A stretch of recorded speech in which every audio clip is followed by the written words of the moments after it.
Our next guest, he's been on Just for Laughs Comedy Festival, Deezus and Mero on Showtime, and you might have seen him playing the brother in our squash sketch.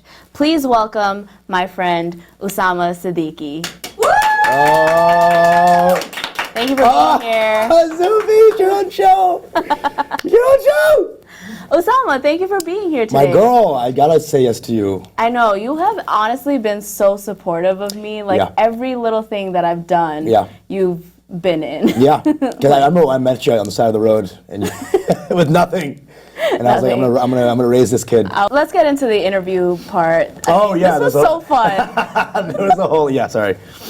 This happens because me and Usama are friends and we just talk like normal people, or not even normal people, just two wild beasts. Dumb idiots. Yeah. Anyways. When I talk to you, I do get dumber. Like, your IQ just... I'm like, but that's what you need. That's what you need, Zubi. You know why I love you, Zubi? You know why you're the best? Okay, you feel like home, for one. Every time I hang out with you, you feel like home. It reminds me of my childhood. Second, you're down. You're down with whatever's going on. A lot of girls who are brown, there's like a repression that was just built in, kind of inculcated into the fabric of how they grew up. All of us did. But save some of this for Mango Bay, honestly. Sure. Like, why don't we talk about this when I'm a guest on Mango?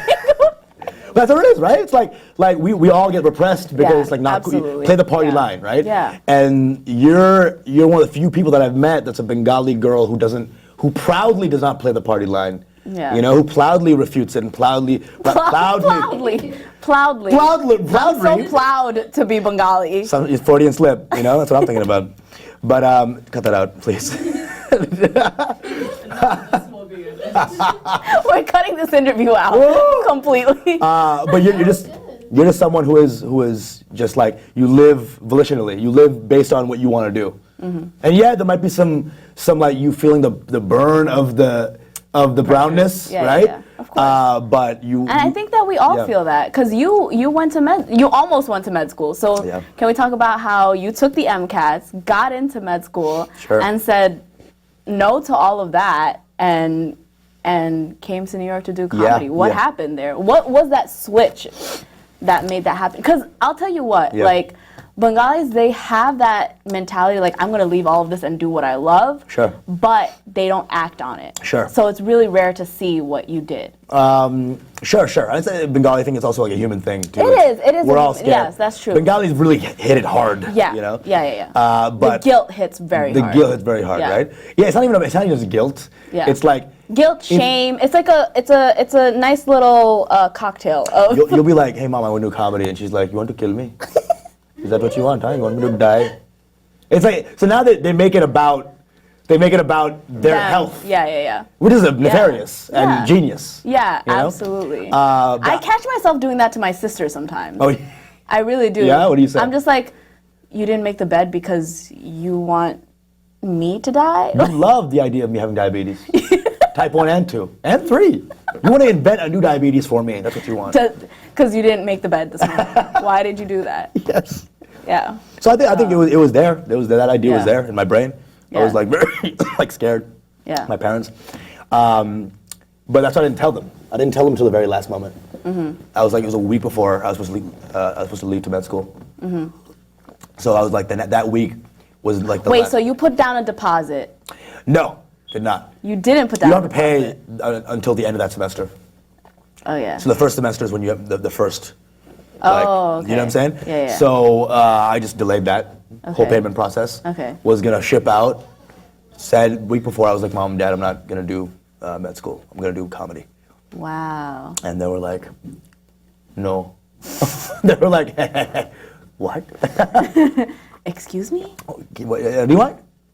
There's a DJ in the house that was like, you're it. Wait, what? My mom started yelling, screaming. My dad, you know when dads are so angry they can't even look at you, they're just looking straight and talking, you know? Like, why would you do this to me? You know? That's what my dad has never done that, but that's my dad I get does. that. Yeah. And it was huge commotion, pandemonium, very, very intense. And that whole week was just very negative energy, very dangerous. Yeah. And then the last day before I was supposed to leave, my dad And dads never say like, hey, good luck out there. Yeah. I love you. Yeah, no. But you know, little gestures. So my dad, I walked into the house and there was new luggage in the living room. I packed it up. Day before I left, it was an intense night, didn't sleep at all, woke up early in the morning. My friend came to pick me up. Went to my dad's room, said goodbye. He gave me this like dad hug and he's like, never forget where you came from. And I'm like, he really said that? Yeah, I'm like, okay, E.T. Okay, Steven Spielberg moment. And then I walked down, this is exactly what he said. And I walked down and my mom was there. My mom, she was doing this thing where she was like holding back the energy. Yeah. She was like, we were both like on the verge of tears, right? Aww. And it was like, as long as we don't touch, I won't cry, right? But I had to hug my mom. Yeah. So like before I left, I hugged her, and then I was like, stay strong, stay strong. Then I felt her crying, and I could hear her tears, and then that, boom, I just went onto her shoulder. I just like, oh, I love you so much, and just kind of just a deep heave cry. Yeah. And then I left. My friend was there too, like right outside. Watching all of this and he's happen. like, I'll get the car. He's like, with the camera, like, Right. wow. He's like, will not believe this. He's like, world star.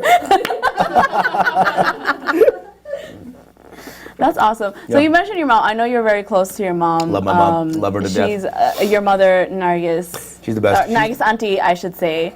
Yeah, is easy. Infamous. I know. She just texted me. She's like, hit Zubi. Okay, sorry. She's the best thing on about Instagram, yeah. So you post a lot of videos of her on Instagram. My favorite one is when you're like, Merry Christmas, Mom, and she's like, Islam is the one true religion. And I showed that to my mom. Dude, and then your video was an even better video than mine. Real talk, my video was funny, but your video was you showing your mom watching my video, and after my mom says, Islam is the one true religion, she's like, yeah, what's wrong? Yeah, this is a great video, this is a documentary. I'm like, yo, that's the funniest thing I've ever seen in my life. It was so funny. I think your mom and my mom would get along really well. Yeah. But I want to like write a movie about them. It's gonna be like a buddy cop film, and they're just gonna be spreading Islam. You know what it is? They would meet and it'd be like shishta, sister, right? And like they trade like the ideas and love and chupples. You know, it's like, oh, this goes greater with the wind. It's more aerodynamic. Never even thought of this. And she's like, girl, I got you. You know? And I do think they both have the same mindset. Yeah. Heavy on the love, super loving people that are super opinionated and principled. Yeah, absolutely. You know, very strong people. Yeah, my mom will, like the gesture thing, my mom will fight with me and then like 2 hours later bring me like a bowl of fruits. Yeah. And be like, you didn't eat all day. Well, Usama, it's been great talking to you. Thank you so much for being here. You know I love you. We're going to play a little game called the Cake Rust game, so please stick around for that. And we'll be right back.